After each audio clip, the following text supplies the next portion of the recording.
Salut à tous et à toutes, j'ai quelques minutes pour faire une petite vidéo pour suivre le plan du NZD JPY que j'ai proposé sur la dernière vidéo. On va essayer de faire des vidéos un peu plus fréquentes avec des plans courts ou en tout cas ce qu'on attend sur les marchés.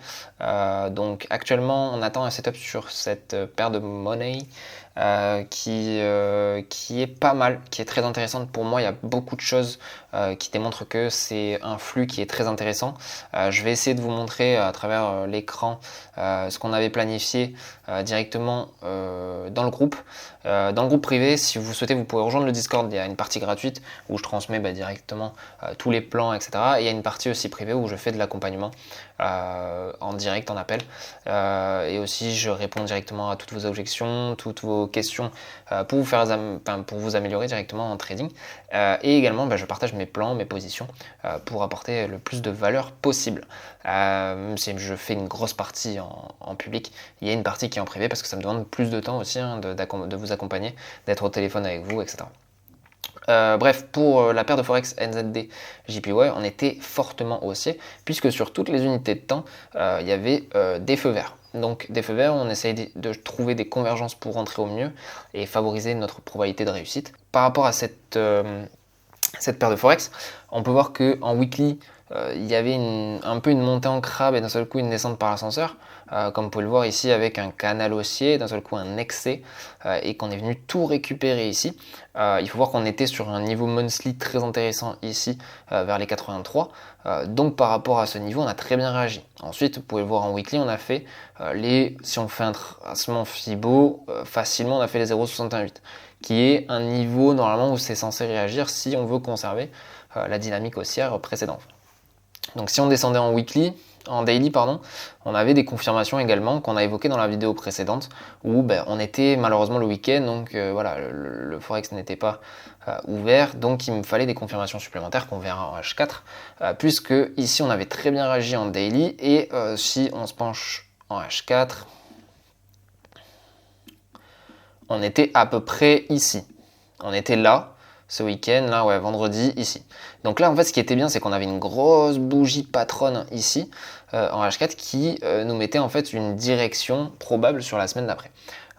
Ici, comme vous pouvez le voir, tant qu'on ne reprenait pas la moitié de cette bougie-là, ou en tout cas à minima l'entièreté de cette bougie, puisqu'on avait aussi un order block ici, dans cette zone-là, où on pouvait venir chercher, mais ça m'aurait étonné. Et vous voyez, comme je l'ai dit précédemment dans la dernière vidéo, on a continué dans le sens de cette bougie impulsive pour continuer la tendance haussière qu'on avait en daily. Donc on a fait tout ce chemin-là cette semaine. Il n'y avait pas forcément de point d'entrée, mis à part une entrée en H1, donc sur unité horaire, on aurait pu se positionner, mais c'était pas le ratio risque-gain que moi j'attendais.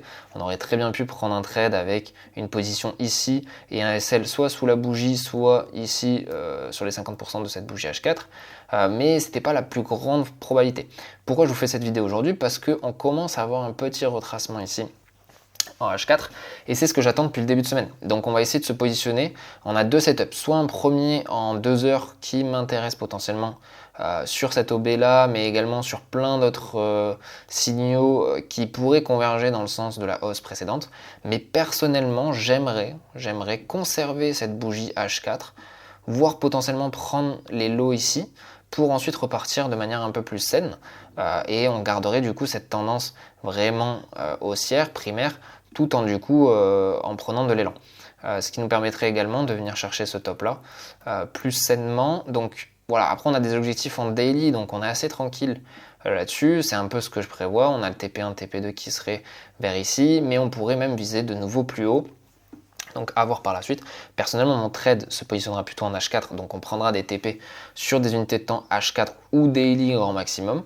Mais voilà, on a été patient, maintenant on n'a plus qu'à attendre un setup qui m'intéresserait. Je pense que je vais plutôt attendre cette zone-là, ou en tout cas une réaction dans cette zone ici. Que ce soit ici sur l'OB avec un SL qui serait dans cette zone-là, ou directement dans cette zone. En tous les cas, on peut se permettre d'avoir un ratio risque-gain qui serait du coup assez large, puisqu'on a des unités de temps assez grandes aussi.